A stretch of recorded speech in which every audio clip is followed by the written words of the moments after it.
não parar, não precipitar e não retroceder. Então dizer para esse cara, sabe quando nós vamos parar? Nunca. Nunca na sua porca vida. Né?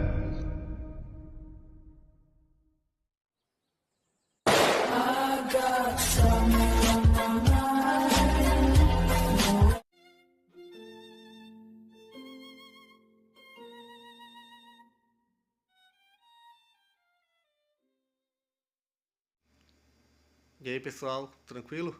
Então vem aqui antes do vídeo começar, pedir para vocês se inscreverem, quem não for inscrito, compartilhar, curtir, comentar. Quem puder seja membro do canal, que isso ajuda bastante. Tem também o link do Apoia-se. Quem puder ajudar nosso canal e apoiar financeiramente vai ser muito bem-vindo. Mas o mais importante é transmitir o conteúdo e os conhecimentos do professor Olavo de Carvalho para mais e mais brasileiros. Então compartilhe e ajude aí nossa causa. Muito obrigado a todos os membros, apoiadores do canal. Fico muito feliz. Tenho certeza que a gente está no caminho certo. Então fiquem com o vídeo e até mais. Valeu! Nos 10 mandamentos há uma série de mandamentos que são proibições. Não faça isso, não faça aquilo, não faça aquilo. Bom, isso aí parece relativamente fácil. Porém, não esqueçam o seguinte, que Jesus diz que tudo isso depende dos 2 primeiros mandamentos. E dos 2 primeiros mandamentos, nenhum é restritivo, nenhum é uma proibição. É um mandamento positivo. Faça determinada coisa. Ama a Deus sobre todas as coisas e ama teu próximo como a ti mesmo. Então significa que os outros 8 mandamentos devem ser interpretados em função desse. Então você tem 8 proibições, né, que são baseadas em 2 mandamentos positivos. Se você obedecer às 8 proibições, mas não for no espírito dos 2 primeiros, você errou tudo. Então, faz também muito tempo que eu percebi isso. Falei, mas todo o problema é este. O que é amar a Deus sobre todas as coisas e o que é amar ao próximo como a mim mesmo? Então, eu vou tentar descobrir isto e, na medida que eu vou descobrindo, isso vai se transformar naturalmente na minha conduta. Isso é o que eu posso fazer no curso de uma vida. Né? Eu não sei que outra coisa eu poderia fazer. Tá certo? Então, eu nunca passei por um processo de conversão, eu nem sei o que é isso. Tá? Eu não acredito que as nossas crenças pessoais, as nossas ideias pessoais tenham a mais mínima importância nesse aspecto. Né? O sujeito diz, por exemplo, o que você diz, eu acredito em Deus, eu não acredito em Deus. Meu filho, isso é um produto do seu cérebro. Né? Eu digo, isso traduz a percepção real que você está tendo da existência? Não necessariamente. E, na verdade, quase nunca. O que o seu cérebro diz é uma coisa, o que o seu coração sabe é outra completamente diferente. Então, nas aulas anteriores eu mostrei para você que se não existe pelo menos uma vaga consciência de imortalidade, tá certo? Você está fora desta coisa inteira. Tá certo? E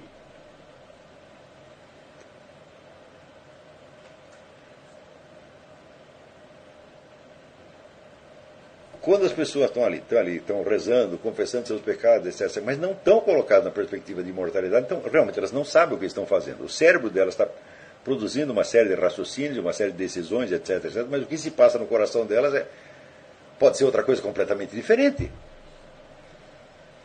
E todo o nosso problema consiste exatamente em você começar a encarar as coisas não desde o ponto de vista dos produtos do seu cérebro, mas desde a realidade efetiva apreendida, vamos dizer, no coração. O coração é um símbolo do centro do ser, o verdadeiro centro perceptivo e decisório.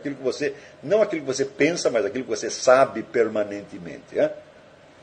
Aquilo que você sabe permanentemente é tão básico, tão fundamental, que a atividade incessante do cérebro encobre aquilo.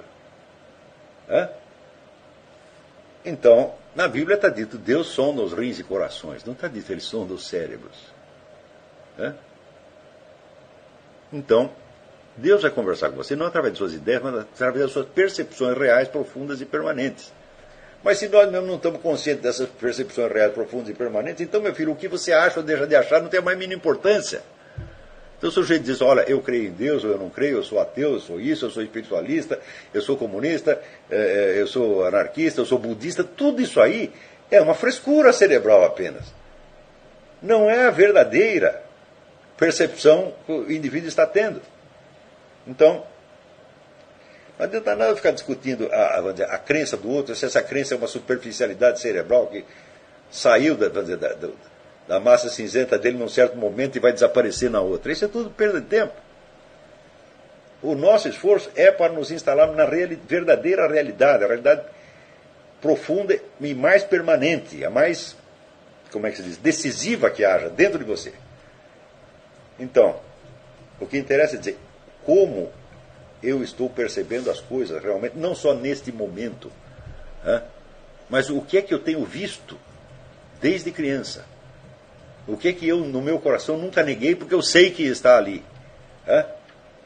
Então, por exemplo, algum de vocês jamais duvidou que você fosse você mesmo? Digo, não sou eu sou o Zezinho. Eu digo, se você fizer isso, você vai ser internado. Da onde você tirou esta confiança inabalável na permanência do seu ser? Você pode averiguar, todas as suas sensações, elas não fundamentam isso. Toda a sua atividade cerebral não fundamenta isso. E se você investigar mais profundamente a estrutura da percepção, você vai ver que isso, na realidade, é impossível. Por exemplo, cada um de vocês está convencido de que você é uma individualidade única e insubstituível. Não pode trocar você por outro. Você sabe isso não só a respeito de você mesmo, como você sabe da sua namorada, do seu irmão, sua mãe, sua avó, sua tia, todo mundo. Eu digo, onde está essa percepção de individualidade? Conceptualmente, não pode ser.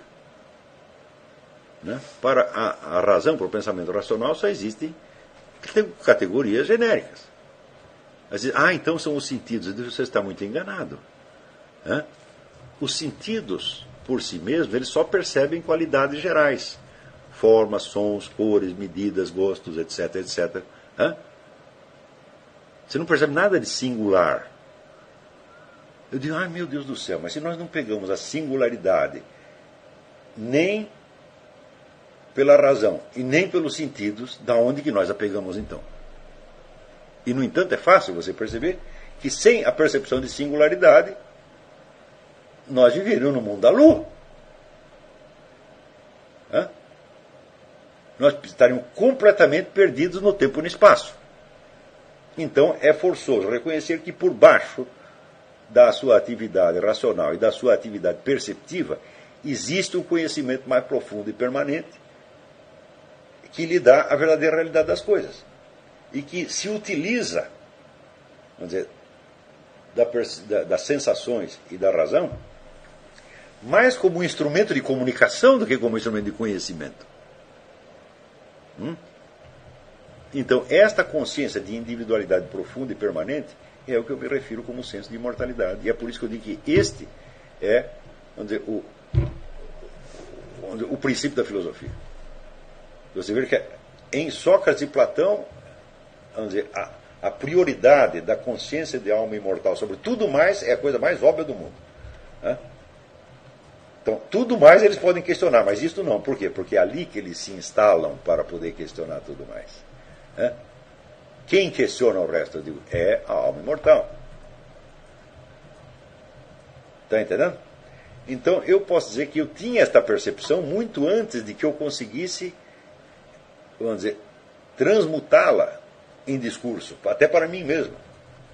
Eu não tinha isso nem como discurso, nem como imagem, mas estava lá. Por quê? Porque isto é eu. Está entendendo? Então, quando muitas aulas atrás, eu falei da percepção de fato concreto, eu estou me referindo à mesma coisa. Ora, quem é que não sabe, vamos dizer, que um fato concreto só acontece num determinado momento do tempo e do espaço, é irrepetível, tá certo? Pode ser imitado, mas não repetido, e se compõe de uma série da convergência de um número indeterminado, praticamente ilimitado de processos causais, alguns essenciais, outros acidentais. Quem não sabe disso? Todo mundo sabe. Uma vez que você conseguiu transmutar isso em palavras, todo mundo percebe, claro que é assim. Se eu pego, vamos dizer, o fato mais simples, olha, o gato miou. Eu digo, bom, muito bem, agora você vai recompor todas as linhas causais que fizeram com que este gato miasse precisamente agora. Né? Você vê, então, em primeiro lugar, o gato precisa existir. Né? Em segundo lugar, ele precisa ser um gato. Né? Então, o que trouxe esse gato à existência? O que fez que ele fosse um gato? Pronto, já está aí um enigma que você não consegue resolver. Né? Então, nós somos capazes de perceber fatos concretos, mas nós não somos jamais capazes de recompor o orbe inteiro dos processos causais que o determinaram. Então, nós sabemos algo com certeza absoluta. E, ao mesmo tempo, não podemos dar nenhuma prova disso. Por quê? Porque todas as provas se fundamentariam na própria consciência de fato concreto que você tem. Você não pode provar que um fato concreto é um fato concreto, porque todas as provas se baseariam nisso. Aliás, qualquer outra prova de qualquer outra coisa também se basearia nisso. Se você não tem capacidade de perceber fatos concretos, então as provas que você possa apresentar do que quer que seja serão sempre provas hipotéticas. Como um computador pode formar, vamos dizer, cadeias demonstrativas enormes, mas são todas hipotéticas. O computador não pode dizer se algo aconteceu ou não aconteceu. Por quê? Porque ele não tem individualidade. Então você vê que essa consciência de alma imortal, ela está no centro do ser humano. E ela se identifica com a consciência de individualidade. E ela não pode ser conhecida por nenhum outro meio a não ser ela mesma. Entendeu? Então, destas coisas, de certo modo, eu sempre soube. Tá certo? Claro que teve momentos em que o meu pensamento tomava outra direção. Mas quando tomava outra direção, é claro que eu estava perdido no espaço. E o que mais me impressiona, vamos dizer, na minha história pessoal, é a minha capacidade de ficar perdido no espaço. É a capacidade de pensar coisas que não tem absolutamente nada a ver com a realidade concreta e nas quais a gente perde um tempo enorme. É impressionante o desperdício de massa cinzenta que tem aí. Quer dizer, quando o cérebro todo deveria ser posto a serviço do senso da realidade concreta a todo momento. Tá certo? E, no entanto, quando você entra numa faculdade de filosofia, vamos supor que seja uma faculdade muito boa, eles vão te treinar só em discutir questões hipotéticas. Por exemplo, tem livre-arbítrio ou determinismo, né? E questões desse tipo, que são questões hipotéticas. Se você se instala mesmo no senso da realidade concreta, essas perguntas não surgem. Elas simplesmente não surgem porque elas só são problemas do ponto de vista da comunicação verbal humana.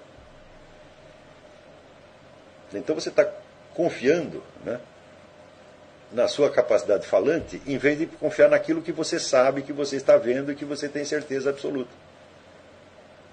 Tá certo? Então, desde logo, eu disse para você que a consciência de imortalidade traz imediatamente a consciência da falta de fundamento do seu ser. De por que eu existo. Né? Eu digo, da mesma maneira que você tem certeza absoluta da existência da sua individualidade, e não é pelo motivo que diz Descartes, penso, logo existo. Não, para você chegar no penso, logo existo, você já precisa ter a consciência disso antes. Tá certo? Então você vê que uma coisa que um conhecimento que vem investido de certeza absoluta, ele ao mesmo tempo vem desprovido de fundamento. Então você sabe que algo determinou, algo trouxe você à existência. Não digo, não adianta você querer fugir para vamos dizer, a explicação biológica da sua origem. Eu existo por causa do ADN, por causa do... Não. Isso aí é outra coisa. A partir do momento que você tem consciência de imortalidade, você sabe que você não é o seu corpo. Ademais, se você leu, como eu li, um número suficiente de depoimentos, não só sobre os casos de, vamos dizer, relatos de pessoas que ressuscitaram, mas outros casos, inúmeros que vêm da parapsicologia, que já são bem antigos, você sabe que a imortalidade é um fato, não há mais o que discutir. Quer dizer, ela existe, ela não é uma tese, ela não é uma crença, ela é simplesmente algo que acontece, não importa o que você crê. Aliás, as explicações que você pode dar para isso, as teorias que você pode construir em cima disso, são tão numerosas quanto as cabeças humanas. Mas o fato continua o mesmo. Então, se você entendeu que a imortalidade é um fato, que a imortalidade é a sua própria individualidade, que você não tem outra, né? Nem mesmo fisicamente você tem uma individualidade, porque o seu corpo está em contínua transmutação. Você entende que a sua imortalidade e individualidade não é uma coisa psíquica, porque o psíquico é cerebral e está em constante mutação? Você entende que se não houvesse uma consciência de imortalidade no centro de tudo isso, a sua própria autoimagem se esfacelaria e você seria uma personalidade múltipla, não nem personalidade múltipla, seria personalidade multitudinária. Você seria todas as pessoas e não seria capaz de saber quem é você quando você acorda na mesma cama onde você dormiu. Então, nós temos no centro de nós esse conhecimento miraculoso, de certo modo, e quando o entendemos, percebemos também é infalível, né? Então, somos dotados de uma realidade, temos um ser, e o fundamento desse ser não está em nós. E temos um conhecimento inabalável e certo, e o fundamento dele também não está em nós. Então, imediatamente, então logo você percebe isso, aí você está falando com Deus. Tá? E você está falando na única posição possível na qual você pode falar com Deus, que é um sentido de gratidão infinita, infinita.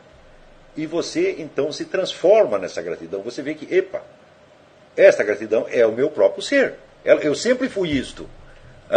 Quando diz o céu e a terra celebram a glória de Deus, eu também estou celebrando aqui a glória de Deus o tempo todo. Quer o meu cérebro faça isso, quer não faça. Então você passa de uma existência meramente hipotética, mental e cerebral, para a existência real na qual você sempre esteve. E quando você descobre isso, tem um efeito imediato que isso tem para os estudantes de filosofia. Você para de tentar encontrar respostas para as perguntas filosóficas no seu raciocínio. E você espera que a evidência apareça perante a sua alma imortal como um componente dela própria. Está entendendo? Por isso é que fazer muita pergunta idiotiza. Tem o ditado russo que diz: um só idiota pode fazer 60 vezes mais perguntas do que 60 sábios conseguiriam responder. Tá certo?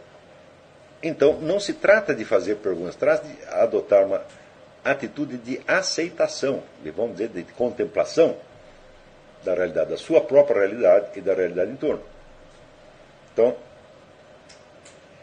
vamos dizer, é esta transmutação que pode fazer do idiota um grande filósofo. Um grande filósofo não é Platão já dizia, um grande filósofo não é um pensador, né? Ele é um amante do espetáculo da verdade. Aliás, teve até aquela discussão do Paulo Ghiraldelli, né? Que dizia, não, os filósofos não são amantes de espetáculos. Daí eu mostrei o texto grego para ele, e mesmo assim continua teimando. Tá bom. Fui vencido. Quer dizer, a absoluta inépcia do adversário é invencível, então eu fui vencido. Ele não pode entender o texto, então o que mais posso fazer? Né? Então, isso é a mesma coisa que você chegar num país, lá dar uma nota de $100, mas o cara não sabe ler o número 100, ele não vai aceitar os seus $100. Ele venceu a briga. Então, o filósofo é um amante do espetáculo da verdade, é um contemplador. Tá certo? E é contemplação mística? É contemplação mística mesmo. Deixa para o Wittgenstein. Isso aqui não é contemplação mística, isso aqui é simplesmente o espetáculo da verdade, o espetáculo do qual você faz parte.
Chegamos a mais um final de uma aula, de um vídeo. Espero que tenham gostado.